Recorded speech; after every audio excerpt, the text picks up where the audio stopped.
Il y a des femmes, leur vie s'arrête, leur monde s'effondre.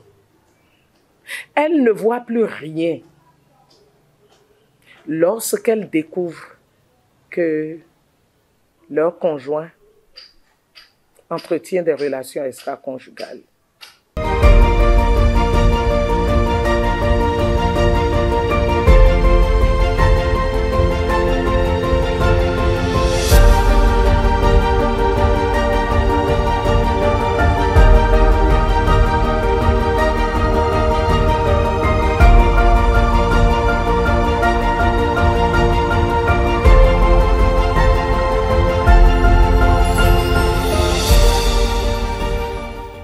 Chers amis internautes, comment allez-vous? Alors, nous voici à un nouveau numéro de Actes d'Excellence. Je suis ravie de vous retrouver. Je vous sais nombreux à nous écouter. Comment allez-vous? Je souhaite chaque fois que vous puissiez aller bien, vous et vos familles respectives, et que vous prospérez dans l'œuvre de vos mains, dans vos activités professionnelles. Alors aujourd'hui, comme vous savez, nous aimons les sujets qui secouent un peu, les sujets qui créent un déclic, les sujets difficiles. Et aujourd'hui, je voudrais parler d'un sujet, l'infidélité dans le couple. C'est un sujet qui fait beaucoup de mal. Et surtout les femmes, Il y a des femmes, leur vie s'arrête, leur monde s'effondre. Elles ne voient plus rien lorsqu'elles découvrent que leur conjoint entretient des relations extra-conjugales. Leur conjoint est infidèle. Bien, elles ont raison. Mais le monde de quelqu'un doit s'effondrer alors que son conjoint se tape du plaisir quelque part d'autre. C'est ça la véritable question. Il y a tellement de femmes qui font de la dépression, qui se laissent mourir, qui deviennent malades, qui se dépersonnalisent, c'est-à-dire des personnes joyeuses et très bonnes qu'elles étaient, elles deviennent des personnes amères, tristes et même sombres. Et c'est pour ça que moi je me suis dit qu'il faut qu'on fasse quelque chose. Faire quelque chose quand ça ne va pas, quand ça va mal, c'est d'abord réfléchir, élever la réflexion. Alors, voilà un sujet qui existe depuis les temps antédiluviens. Il y a toujours eu l'infidélité. Quand vous regardez à l'histoire du monde, quand vous fouillez la Bible, les livres saints de Genèse à Apocalypse, c'est la Bible que je connais le plus. De la Genèse à Apocalypse, vous allez voir des histoires, des sujets qui touchent à l'infidélité dans le couple. Ce que je sais est que Dieu est contre l'infidélité. Et dans la Bible, le nom que vous trouvez pour désigner cela, infidélité dans le couple, relation extra-conjugale, c'est l'adultère. Dieu est contre l'adultère. Je crois que tous les humains le savent. Il est contre l'adultère. Ok? Maintenant, je fais cette affirmation et je reviens à qu'est-ce qui conduit à ça. Voilà des personnes qui décident librement de se mettre ensemble et de fonder un foyer, d'être heureux ensemble. Qu'est-ce qui arrive que l'un trompe l'autre? Il y a plusieurs causes. Et ce que je voudrais recommander ici, s'agissant des causes, c'est que si une personne passe par ce fléau-là, j'appelle ça fléau, qui gangrène la société, si quelqu'un fait face à ce défi-là, à ce fléau-là, il serait bien que la personne travaille d'abord sur les causes. Parce que au-delà de tout ce que nous pouvons penser, il y a tout simplement il y a les liens familiaux, il y a le background de quelqu'un qui le pousse à l'infidélité. Et ça n'a rien à voir avec les imperfections de son conjoint. Et il y a une autre catégorie, c'est les imperfections du conjoint, les déceptions que cette personne a eues qui le poussent à l'infidélité. Il y a une autre catégorie, ça fait 3, où, bon, c'est la catégorie de l'infidélité par principe. Des personnes qui rentrent dans le mariage, mais qui ont la démangeaison du plaisir, qui veulent profiter de la vie, qui veulent mordre dans la vie, toujours à pleines dents. Il y a la catégorie des personnes blessées, ça c'est l'infidélité toxique, des personnes qui ont eu des problèmes et qui ont vraiment déteint sur leur personnalité. Et ces personnes sont devenues violentes, maniaques. Alors que tu te mets en couple avec une telle personne, alors, quel que soit qui tu es, il y aura de la violence. Ok? Moi, je dis, il y a des personnes qui sont bien habillées, mais qui ne sont pas bien dans leur peau et dans leur tête. Donc, voilà schématiquement les 4 raisons pour lesquelles je recommande que une personne à qui cela arrive dans son couple marque une pause et aille chercher les causes. Parce que plus on restreint les raisons, on trouve la cause spécifique, mieux on pourra y faire face. C'est ça, il faut faire le diagnostic et rechercher les solutions. Lorsque on fait le diagnostic, c'est plus facile de trouver les solutions. Ok? Alors, en dehors de cela, je voudrais dire ceci.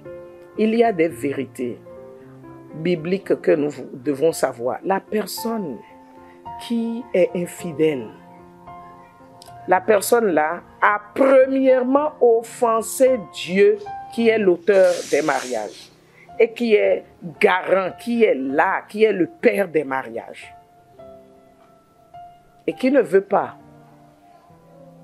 qu'il y ait une 3e personne entre le couple autre que lui. C'est lui-même qui est la 3e personne qui règne au sein du ménage. Et lorsqu'il y a infidélité, il y a un problème.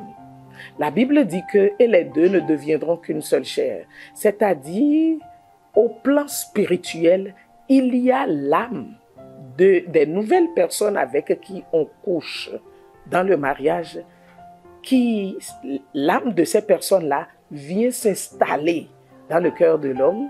Ou si c'est la femme qui est infidèle, ça, ces cas-là arrivent aussi. Hein. Les femmes infidèles, il y en a plein.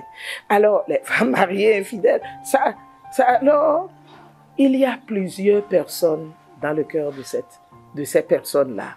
Et spirituellement, leur cœur est partagé, divisé. Ces personnes ont des problèmes à continuer à s'attacher à l'être aimé ou la personne avec qui on s'est marié devant Dieu, devant...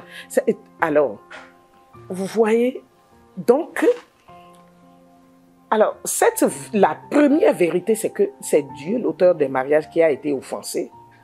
Deuxième vérité, alors, la personne qui est infidèle se fait du tort, pêche contre son corps, parce que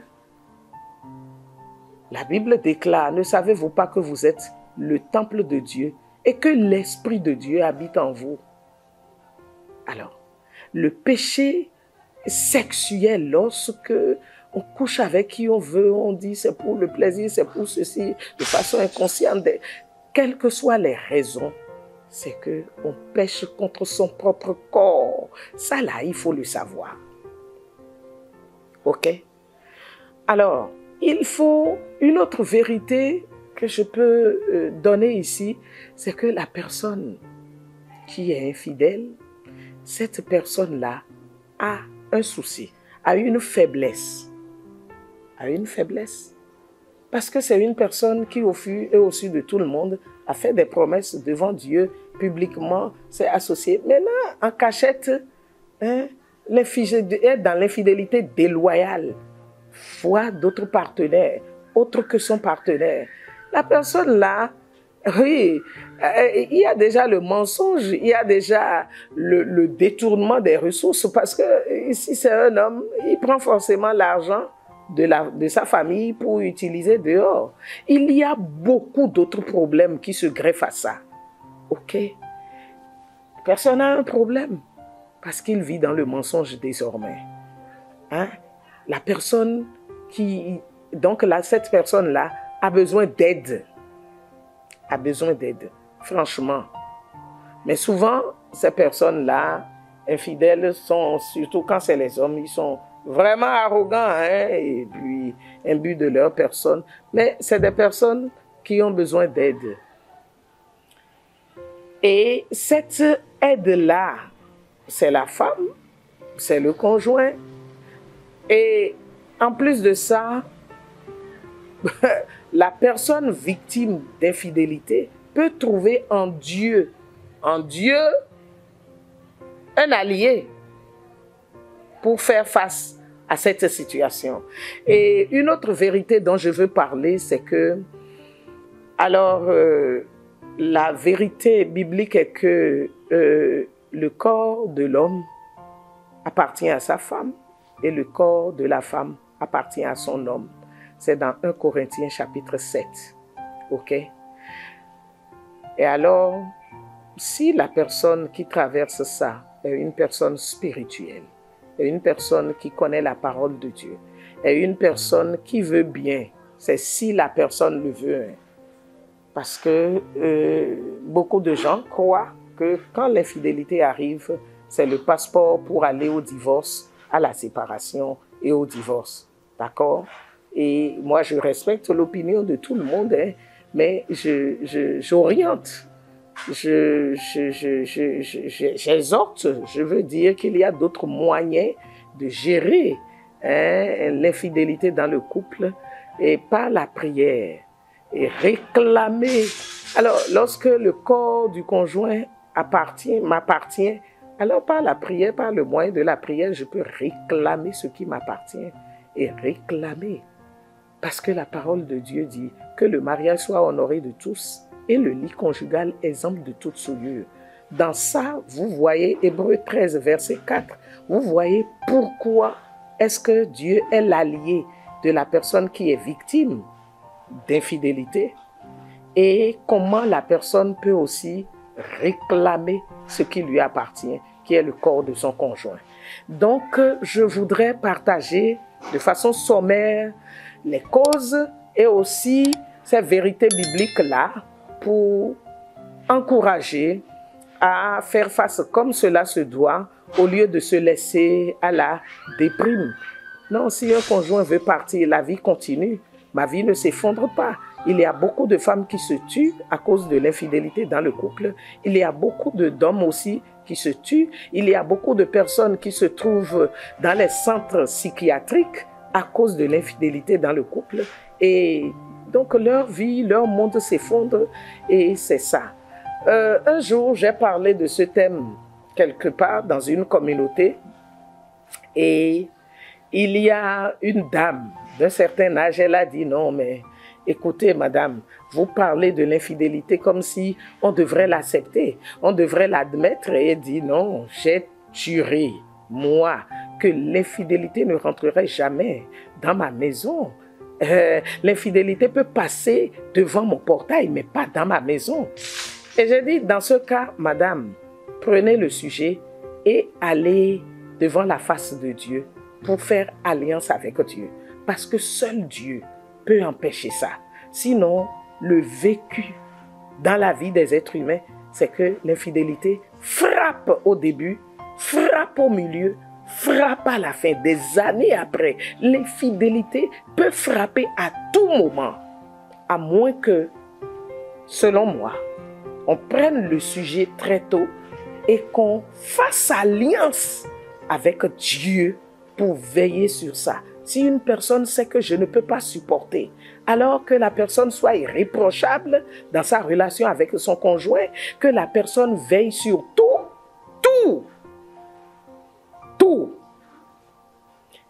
Et quand je dis tout, veille sur tout. Le volet hygiène, le volet sexualité, le volet finance, le volet habillement propre. Bon, j'ai déjà parlé d'hygiène, posture, le volet spirituel. Mais je dis, le mariage a beaucoup d'ennemis. Le mariage a beaucoup d'ennemis. Si on rentre dans les détails, et c'est pour ça que moi je pense que seule une alliance par anticipation avec Dieu peut protéger quelqu'un de l'infidélité dans le couple, avec une bonne intimité, une intimité profonde avec Dieu. Connaître Dieu de façon à pouvoir l'entendre, parce que Dieu prévient toujours des choses qui doivent arriver à ses... Entendre Dieu. Alliance, entendre Dieu. Avoir une bonne intimité avec Dieu peut aider une personne à se prémunir de l'infidélité dans le couple. Sinon, c'est une plaie dans la société actuelle. Et je dis, il vaut mieux être informé des causes, il vaut mieux être informé des vérités bibliques et il vaut mieux prendre position par avance pour savoir comment se comporter si jamais, si éventuellement, on devrait faire face à ça.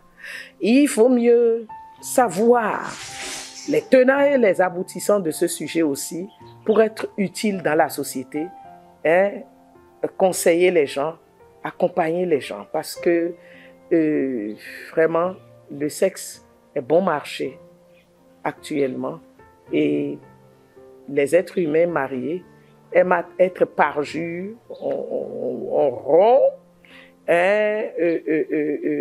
la promesse faite, on ne respecte plus rien. Il n'y a plus la crainte de Dieu. Donc voilà ce sur quoi je voudrais vous parler. Soyez avertis des causes, soyez avertis des vérités bibliques et prenez position par rapport à ce sujet qui gangrène dangereusement la société actuelle. Je vous aime, voilà ce que je voulais partager avec vous. Alors, encore une fois, si vous avez aimé, n'oubliez pas de liker et de déposer votre commentaire. Et à Excellence Conjugale, nous déclarons mon mariage, j'y suis, j'y reste et je m'améliore. À très très bientôt.